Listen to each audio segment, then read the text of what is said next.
乱世人命不值钱了。我父亲呢就在南京军政部有工作，中信日本进南京屠杀嘛。重庆大轰炸、大隧道闷死了多少万人？那我刚好住在那里，我那时候小啊。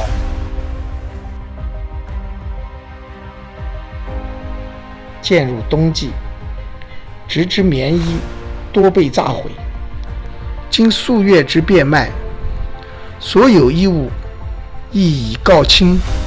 一结束警报的，一走到路上看到，有时候树枝上电线杆都看到那些尸体的长者腿那些炸的。本年冬季必致全家感受饥寒交迫之苦，饿毙异乡之患。到了6年级时候，然后我父亲就死掉了。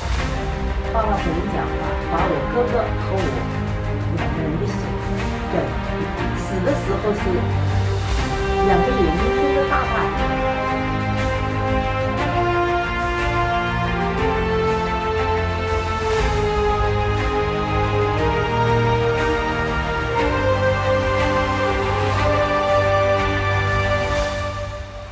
大山东保卫会，它主要的都是收取这个战地阵亡将士的遗孤。他就讲我的孩子们，早就是这样子问我们好。我方就命令移除学校，把它改为重伤兵辅助医院，锯腿的把腿拿来。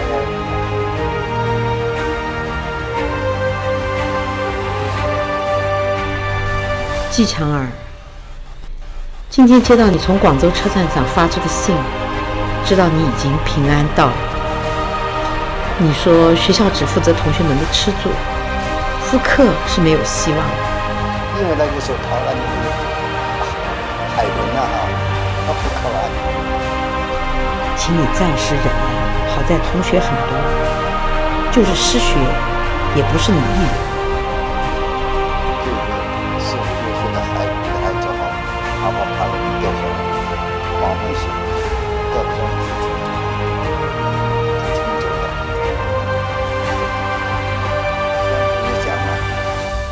乱世人命不值钱了。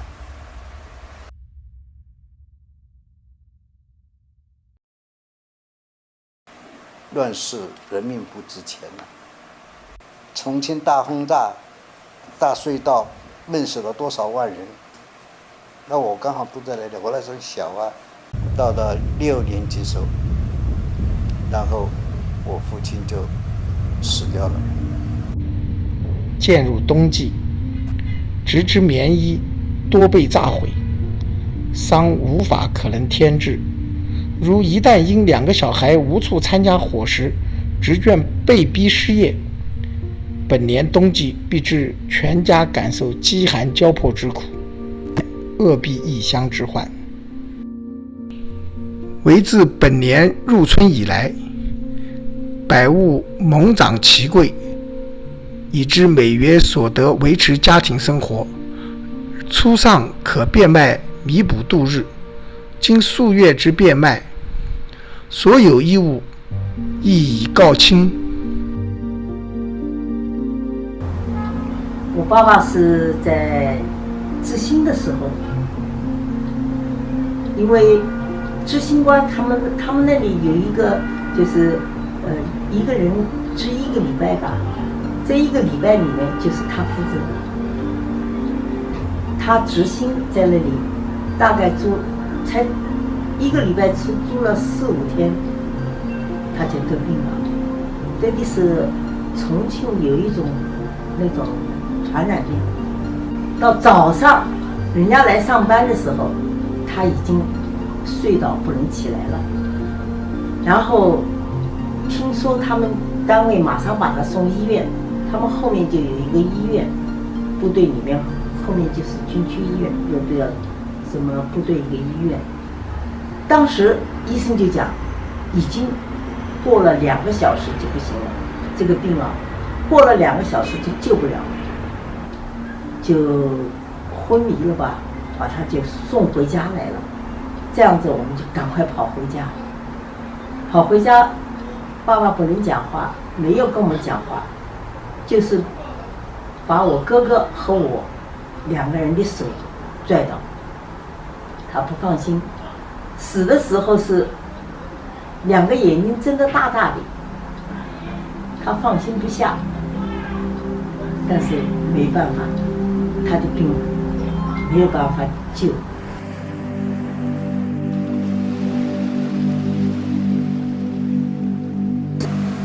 死掉之后，我跟我妹妹就送到富力祠堂委员会中间有一个叫做战士儿童保育会，战士儿童保育会，战士儿童保育会，它主要的都是收取这个战地阵亡将士的遗孤，还有沦陷区的孩子。所以在四川后方好多地方都设立了保育院呢。那么我父亲死了之后，病死之后哈，我跟我大妹妹，那小妹妹小的时候就送人了嘛，跟我大妹妹就送到四川，就是鼻山上面有一个叫做博培，那有个叫做直属第3保育院，这个直属第2保育就是直属于那个保育会的嘛。校长赵校长，后来中委他给我考察说，那个赵院长啊，说就是李鹏的妈妈，是李鹏的妈妈。他对这些孤儿啊，这孩子这些那个后方的那些烂童啊，都很好啊。他每天早上一见到我面就叫我的孩子们。您都叫他赵妈妈？哎，对，他就讲我的孩子们，早上就是这样子问我们好。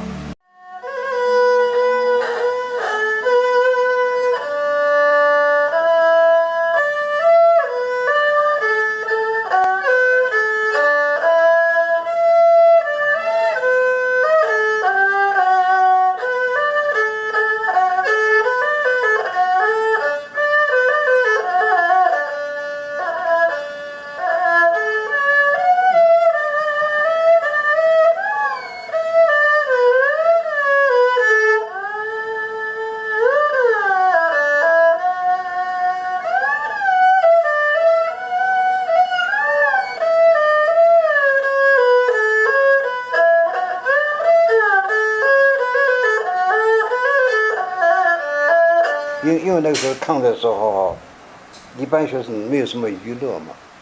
那么在四川什么最多了？竹子嘛，拼的满它都是竹子嘛。竹子那个竹筒，那个又不要钱的。你到山上去找那个竹筒，对不对？竹筒不要钱吗？那竹筒子蒙一块蛇皮，打个棍子，搞2个丝线。就可以拉起来了。所以在抗战的时候，为什么拉胡琴那么流行呢？每个学校都有啊。刚好刘天华，他也刚好专门为拉胡琴做了10首曲子啊，叫做刘天华2胡10大名曲啊，良宵、月夜啊、病中吟、光明行，这都是的。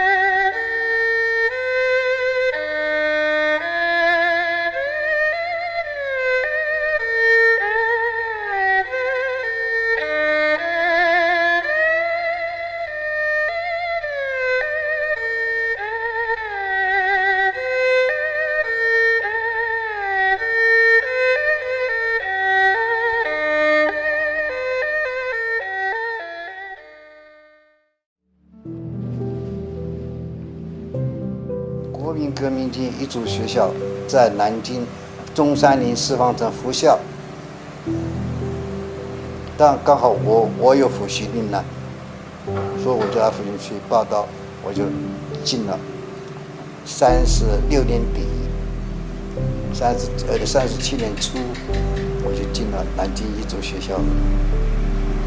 国军的遗孤啊，是来自于各省嘛，有山东省的，有湖南省的，有山西省的，有各省都来嘛，送来嘛，送到南京来报道嘛，报道彝族学校，我们不是读了1年，读到37年，我们叫一直我们从37年从复校一直到37年年底。你像我们读高一的时候，我们读高一下，我们的高一下的几何，后来读到高二上的大代数、立体几何、化学，老师都是用英文讲，我们都是用原文本。大代数的范式大代数是原文本，立体几何也是用的原文本，啊，不管你听不听得懂，他就开始就没这样，但这也是一种习惯，偶尔听了1-2学期也听懂了。那个国文作文从来不准用什么叫做白话文，他的那个老师讲什么白话还有文，他就骂。作文一律都是文言文，这都是用文言文的。37年冬天，这个徐蚌会战就是他们那边叫做淮海战役，我们这边叫做徐蚌会战，打败了，黄伯韬自杀了，然后就大量的伤兵南运嘛，南运国防部就命令彝族学校把它改为重伤兵辅助医院，重伤兵医院。然后我们高二就是这2班的学生，差不多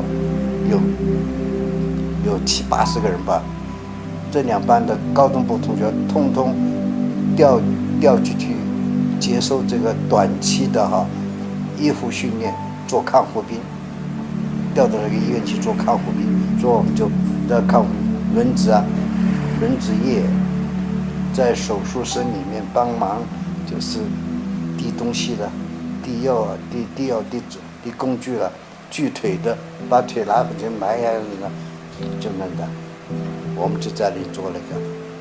从大概11月开始吧，我们是从12月开始，到第2年的1月2月离开南京，就向南逃。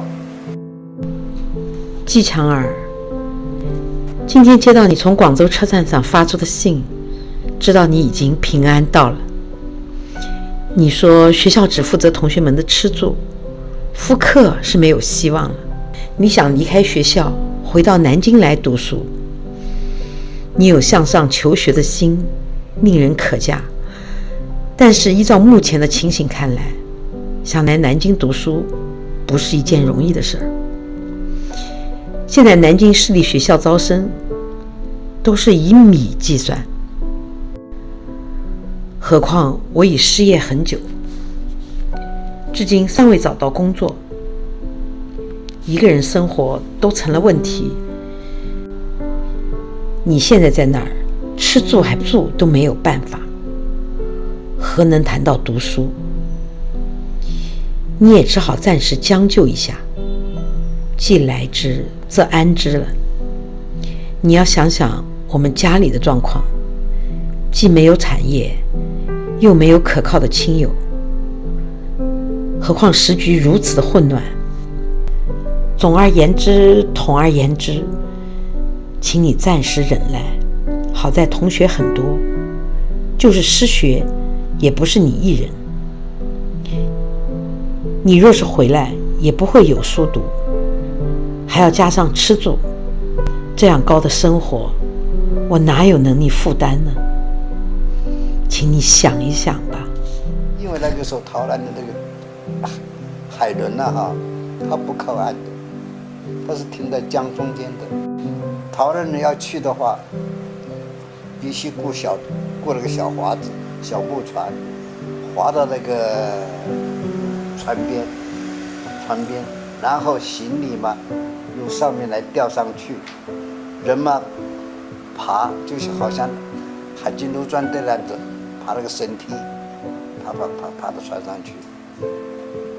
结果有一天晚上，我们同学在这岸边在看那些划船的，那人多嘛，挤嘛，难民嘛，就看了，就有一个4、5、6岁的女孩子哈，爬了掉下来，黄昏时候掉到江里就冲走了嘛，就冲走了，可怜了这个。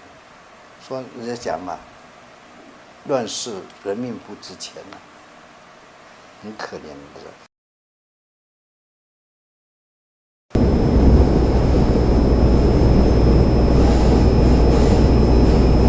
下一站，基隆奥桑基港，下一站，基隆 ，next stop， G1。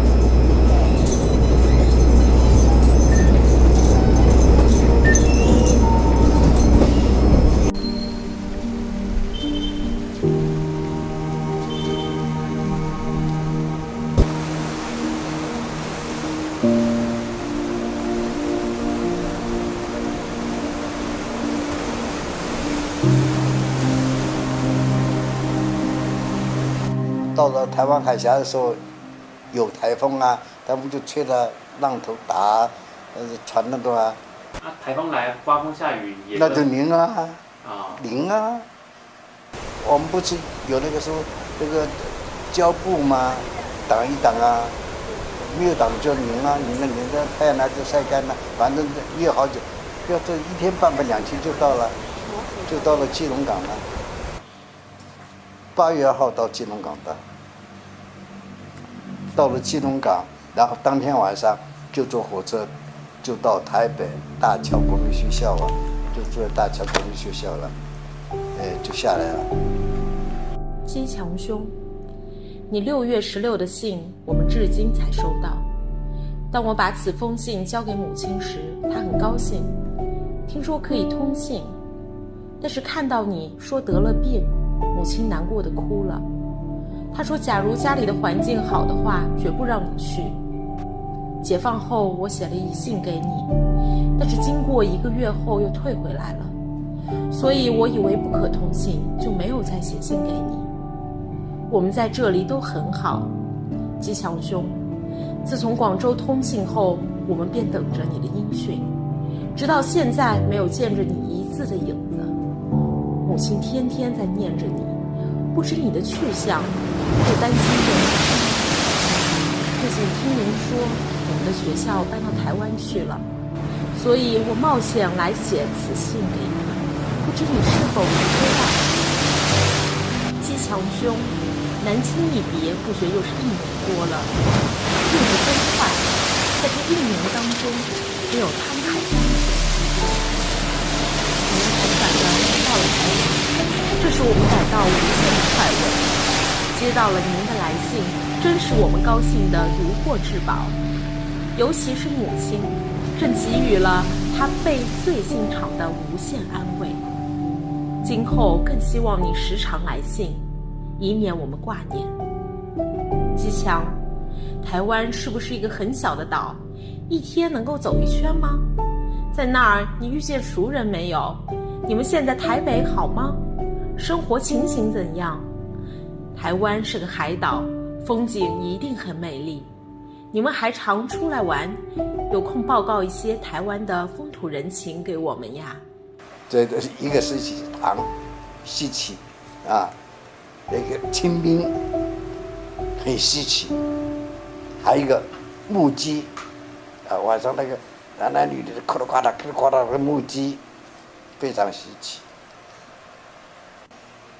大概做到大桥开学9月10月初吧，就把我们分发到师院附中寄读。那大概由国防部啊拨了一笔钱，给师院附中盖一个遗嘱大楼，我们在那里读。我们逃难了8个月，那种受难受苦，受的也死了好几个同学，有淹死的，有车压死的，有啊，你压死了的。我看到蒋夫人来时候，哦，大家痛哭流涕啊，在寺院附中那个大礼堂里面。到了年底吧，后来能够读高中就读高中，年纪小的孩子就不要读高中了，就分到台湾各个职业学校去读，农业学校、工业学校，师范学校去读书了。有一部分就送到凤山那个胜利人那个第4军官训练班去做预备军官去了，这样子。有一部分就送去当兵去了。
我们在南京看到考大学题目说好难好难，到台湾来说一看，不难。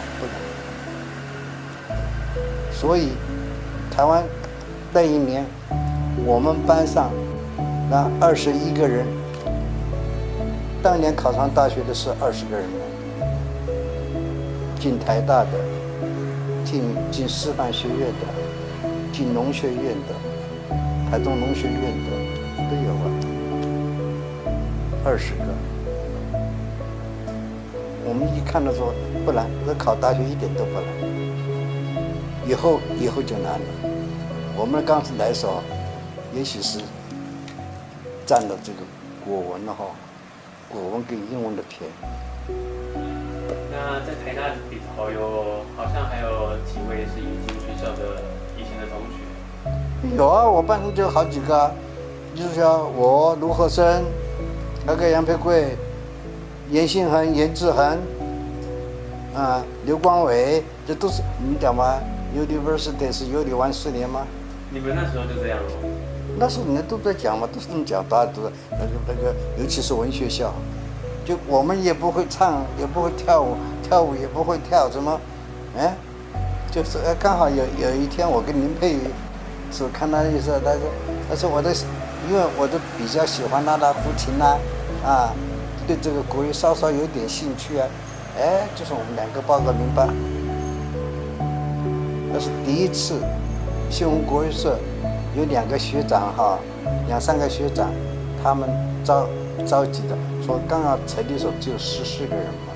那时候的毕业纪念册，当时的那个校长钱思亮发的，当时很特别的，这个毕业纪念册呢，前面每一位同学就会有他的这个照片在。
有隔阂，有很深的隔阂。本省人稍微有点名望，有一点的家世的女孩子，都是不愿意嫁给外省人的嘛。一般来讲，本省人对外省人印象不好，所以家里的女孩子不愿意嫁给外省人，不愿意嫁给外省人。那个女孩子愿意嫁给外省人，除了那个女孩子本身有很坚定的意志，就可以。那时候也是到了适婚的年岁了呢。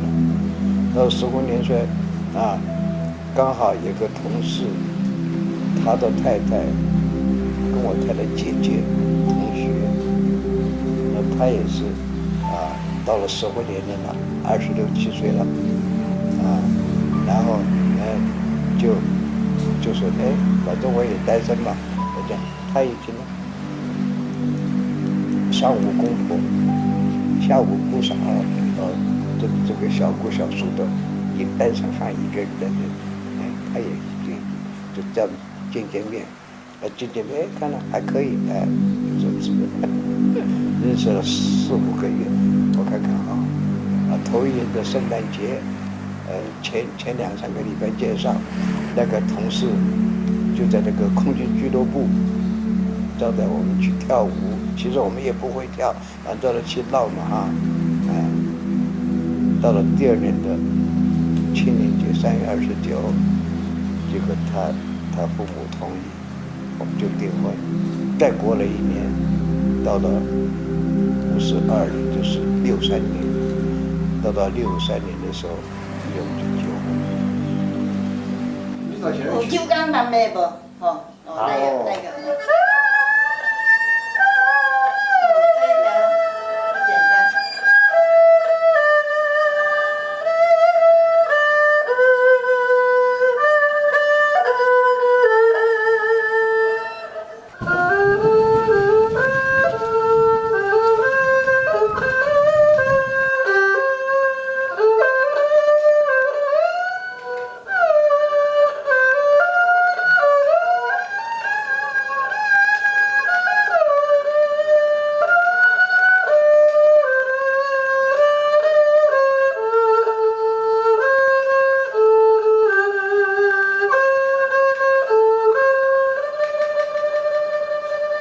看到你们的来信及照片，我有说不出的高兴。特别是3个孙子，长得活泼可爱，我总以为这是在做梦。20多年了，今天能看到你们的合影，怎么叫我不开心呢？望你们互相照应。金霞的3个孩子也已长大了。长女小霞19岁了，次子林森15岁，小吕小南13岁了，都已在学。玉兰已找到了，她也有2个孩子，1男1女，现人在广西。他们生活很好，勿念。40年没有见，在机场抱头痛哭啊，跟我妹夫。我妹夫我还不认识他呀，跟我妹妹，大妹啊，就大妹在南京大妹啊，到机场一下来抱头痛哭啊，半天讲不出话来了。好，那么接下来我们要请校友代表，当然非常难得一个60年的团，竟然创团的学长还能够来参加。当年6位创团学长，现在还有2位，陶吉祥老师、陶吉祥学长是1位。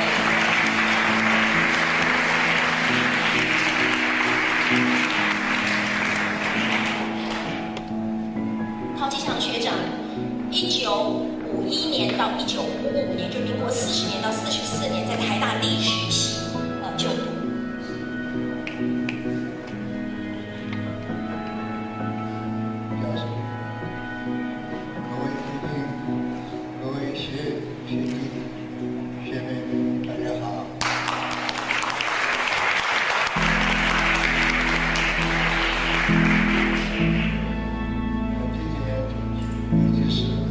80以上的，身体健康。今天是新丰国乐团60周年纪念活生日，我在这里没什么话好讲，我就说一个家族一代胜过一代，这个家族也是兴旺的，新丰国乐团就是如此。